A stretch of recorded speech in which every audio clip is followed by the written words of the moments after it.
पता है कि अगर हम लोग सूरज के ऊपर पानी को डाल दें, मान लो एक ऐसा बकेट है जिसपे धरती का सारा पानी मौजूद है थ्योरेटिकली, और हम लोग जाके उसको सूरज पे डाल दें, तो इससे सूरज को क्या फर्क पड़ेगा। और जो ये गंगा विला जो रिसेंटली लॉन्च हुआ, एक क्रूज शिप है ये, जिसपे हम और आपके जैसे जो एडवेंचर चाहने वाले लोग हैं ना, वो इस पे एंजॉय कर सकते हैं। ऐसे इंटरेस्टिंग फैक्ट्स आज आप इस वीडियो में जानोगे। वीडियो पूरा जरूर देखना, मजा आ जाएगा। फैक्ट नंबर 11, ये देखो, ये एक बिल है 1971 का। साल 1971 का बिल आप मेरे सामने देख रहे हो। दिल्ली में एक इंसान ने 2 मसाला डोसा, 2 कॉफी इतना खाया, और उस टाइम का आप देख सकते हो 2 रुपीज का बिल बना। 2 रुपए 16 पैसे का बिल, जिसमें कि 2 रुपए चार्ज था और 16 पैसे टैक्स था। आपके मन में कभी सवाल आया है कि 1971 में जो चीज 2 रुपए की थी, वही मसाला डोसा आज 300 रुपए का है? लेकिन ये कैसे हो सकता है? मतलब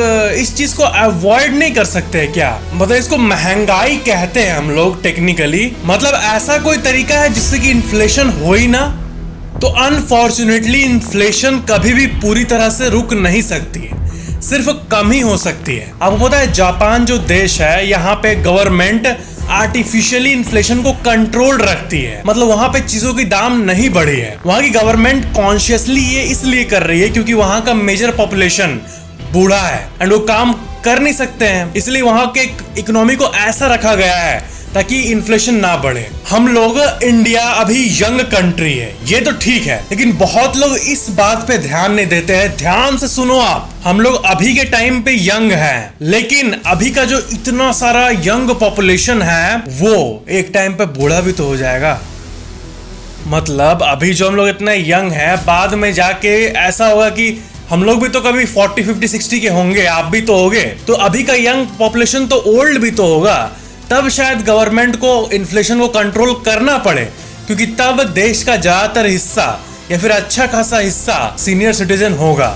आज से 30-40 साल बाद जब मैं बूढ़े हो गए, क्या आपको पता है बोल रहा हूँ, फैक्ट वीडियो बना रहा हूँ। फैक्ट नंबर 10, आपको मैं एक बहुत ही यूजफुल सा जानकारी बता रहा हूँ। क्या है कि कभी भी आपके साथ बैंक फ्रॉड हो, मतलब ऐसा तो होना नहीं चाहिए, लेकिन कभी भी आपको मैसेज आया कि आपके बैंक से पैसा कटा और आपको पता है कि ये मैंने नहीं किया, मेरे परिवार वालों ने नहीं किया है, शायद कुछ गलत हुआ है, तो ऐसा होने पे ना आपको उसी दिन रिपोर्ट कर देना चाहिए या फिर अगले दिन जाके सुबह रिपोर्ट कर देना चाहिए। ऐसा कई बार हुआ है कि 200-300 रुपए कट गए हैं, लेकिन कस्टमर ने ध्यान नहीं दिया है कि ठीक है 100 रुपए कटे, बाद में देख लेंगे किस लिए कटा, या फिर 20 रुपए कटे हैं, ध्यान नहीं देते छोटे अमाउंट पे, और अगले दिन ही बड़ा अमाउंट कट जाता है। तो हर छोटे से छोटे बैंक ट्रांजैक्शन को भी ट्रैक करना चाहिए आपको। बैंक अकाउंट है आपका, आपका पैसा कोई मजाक थोड़ी है। और सबसे इंपॉर्टेंट बात यहाँ पे, आरबीआई का ऑफिशियल गाइडलाइन ये कहता है कि अगर आप ट्रांजैक्शन, आपके साथ कुछ फ्रॉड हुआ और आप 3 दिन के अंदर रिपोर्ट कर दिए ना बैंक को, तो आपकी लायबिलिटी नहीं बनती है।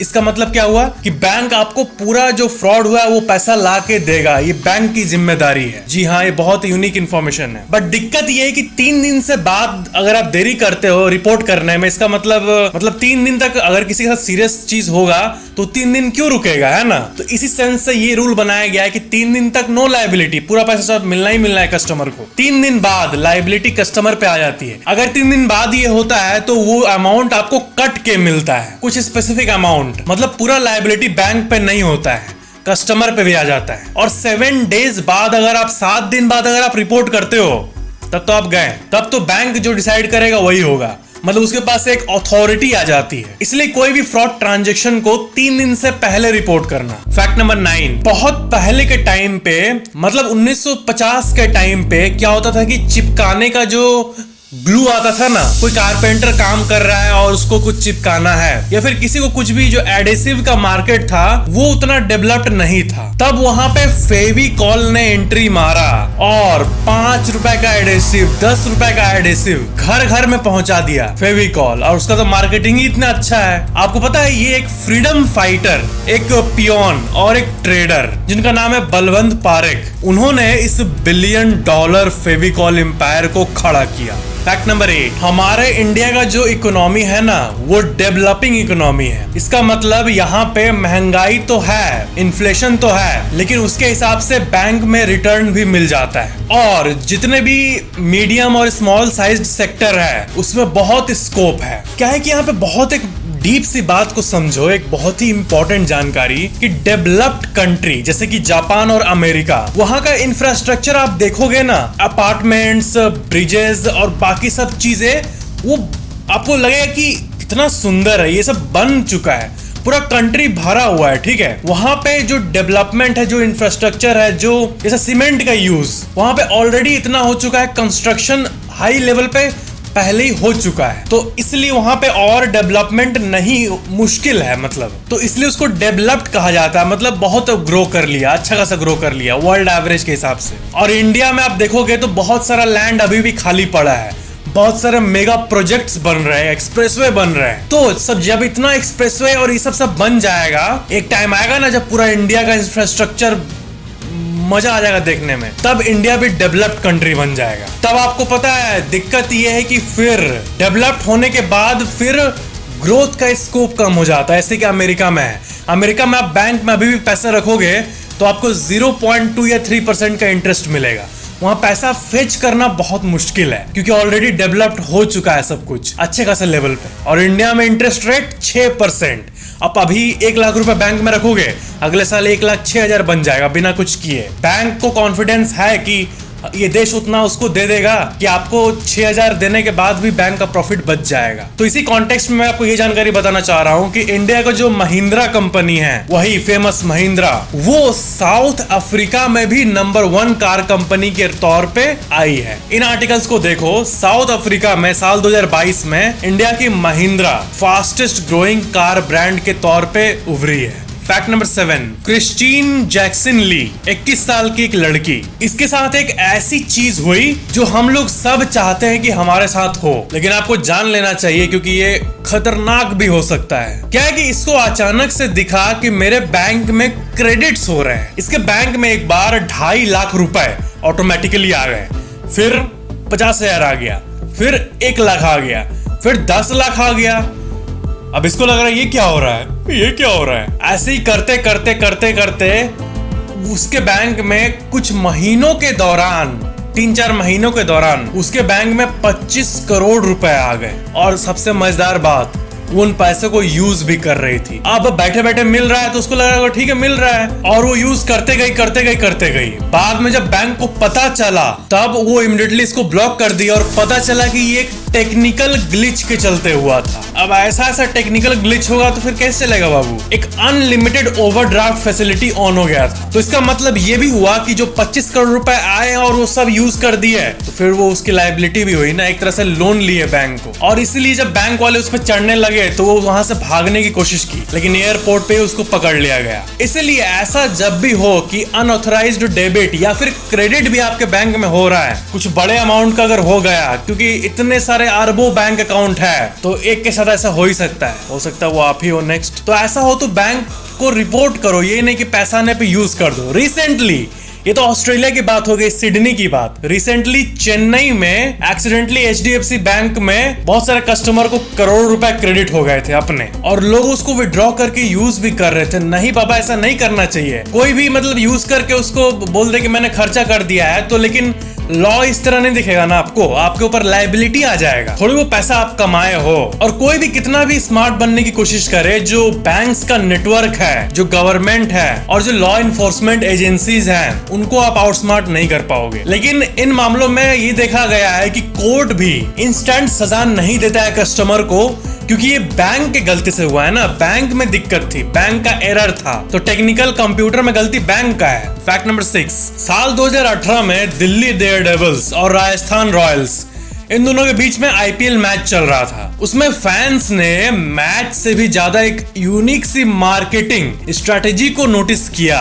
एयरटेल का। उस 2018 के मैच में ये हुआ था कि एयरटेल ने जगह जगह पे बहुत सारे सीट्स को बुक करके, मतलब नॉर्मल वे से ही सीट को बुकिंग करा के, और एक शर्ट लगा दिया था और उस पे ये लिखा हुआ था, मैं यहाँ नहीं आ सका लेकिन एयरटेल 4G पे मैं मैच को एंजॉय कर रहा हूँ।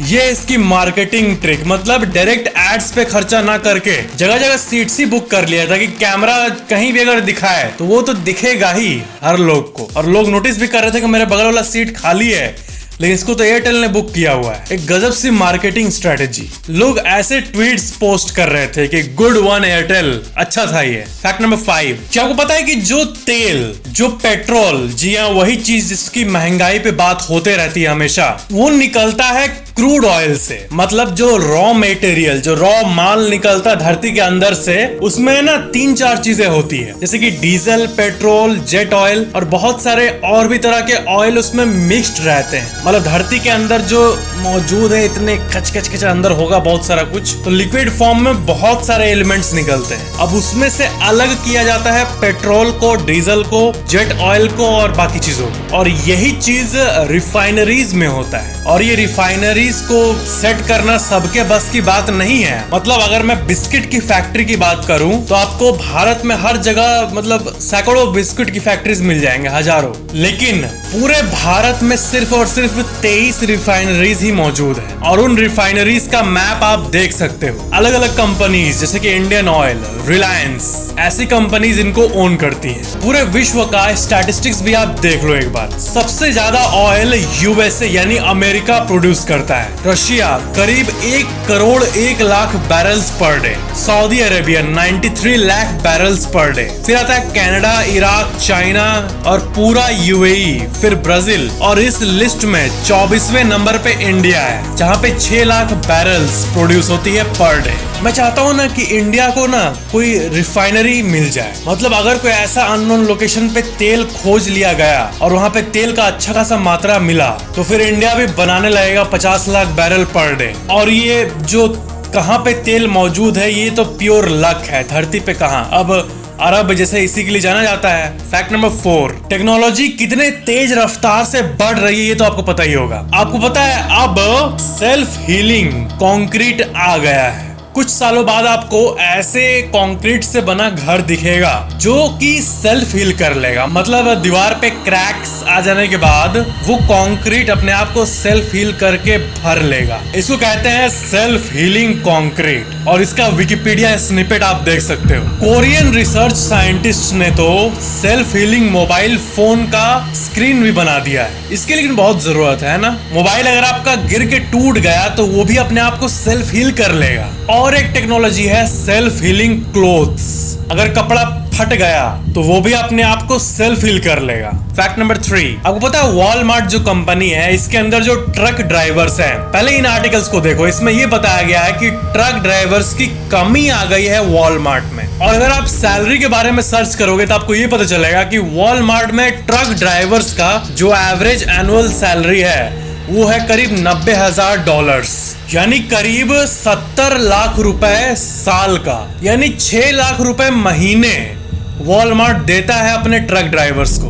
और उनको कमी इसलिए हो रही है क्योंकि उनको प्रोफेशनल ट्रक ड्राइवर्स चाहिए। क्योंकि अगर उनका जो सामान है वो सही टाइम पे ना पहुंचे स्टोर्स में तो उनका पूरा रिटेल चेन डिस्टर्ब हो सकता है। और ट्रक ड्राइवर्स की कमी होने के चलते उन्होंने सैलरी हाइक किया था, जो कि बहुत अमेजिंग बात है। मतलब 6 लाख रुपए महीने। फैक्ट नंबर 2, क्या आपको पता है कि जो गंगा विला क्रूज लॉन्च हुआ था वो एडवेंचर पसंद करने वाले लोगों के लिए है। और इसका अगर आप रूट मैप देखोगे तो ये इतने जगहों से पार करा के आपको घुमाएगा और बिल्कुल एक फिल्मी एक्सपीरियंस देगा। बहुत कोई जानना चाहता है कि इसका बुकिंग टिकट प्राइस कितना है। इसकी प्राइस की बात करें तो वो 25,000 से लेके 50,000 रुपए एक पर्सन का है। मतलब अगर आप 4 की फैमिली लेके जा रहे हो तो करीब 1-1.5 लाख का टिकट पड़ ही जाएगा आपको। और सबसे अमेजिंग बात, ये कई महीनों तक प्री बुक्ड है, पहले से ही है, लाइन लगा हुआ है। फैक्ट नंबर 1, क्या होगा अगर हम लोग धरती का सारा वाटर, जो पूरा समुद्र का पानी है, उसको मान लो एक आर्टिफिशियल बकेट, बहुत बड़ा बकेट, उसमें पूरा डालकर फिर हम लोग जाके सूरज पे डाल दिए। आपको पता है सूरज आपके तरफ देखेगा भी नहीं, क्योंकि उसको कोई फर्क नहीं पड़ता। धरती का सारा पानी अगर सूरज पे डाल भी दे तो सूरज आपको उल्टा थैंक्स बोलेगा। सूरज जो है वो नॉर्मल जैसे आग जलता है धरती पे ऑक्सीजन की मदद से, और आप उस पर पानी डालते हो बुझ जाता है, वैसा नहीं है क्योंकि स्पेस में तो हवा नहीं है। तो सन में न्यूक्लियर फ्यूजन के चलते एनर्जी प्रोड्यूस होती है। सन को ऑक्सीजन नहीं चाहिए, स्पेस में है ही नहीं, उसको हाइड्रोजन चाहिए, वो उसका फ्यूल है। और पानी क्या है? ऑक्सीजन और हाइड्रोजन। तो आप उसको अगर पानी डालोगे तो उसको additional supply of hydrogen atoms मिल जाएगा, तो उससे उसका तेज और बढ़ेगा, ना कि कम होगा। और वैसे भी पूरे सोलर सिस्टम का 98% सूरज, मतलब अगर आप साइज देखोगे एक्चुअल में स्केल के रूप में, तो धरती क्या है सूरज के सामने? लाखों धरतियां समा जाएगी। तो इसलिए सूरज को बुझाना इम्पॉसिबल है। तो नॉर्मल सी बात है। लेकिन अगर सारे पानी, हम लोग को लगता है समुद्र में इतना पानी है, धरती में इतना पानी है, कुछ तो इफेक्ट पड़ेगा सूरज को, लेकिन सूरज को 0.00001% भी फर्क नहीं पड़ेगा। सूरज तो देखेगा ही नहीं आपके तरफ। तो ये थे आज के फैक्ट्स। वीडियो को लाइक जरूर करना और नीचे कमेंट जरूर करना कि वीडियो कैसा लगा, और चैनल को सब्सक्राइब करके बेल आइकन पे क्लिक करके ऑल पे जरूर क्लिक कर लेना, ताकि नई वीडियो आपको सबसे पहले मिल जाए। स्क्रीन पे और भी बहुत सारे अमेजिंग वीडियोस है, आप इन्हें भी देख सकते हो। Thank you so much for watching this video.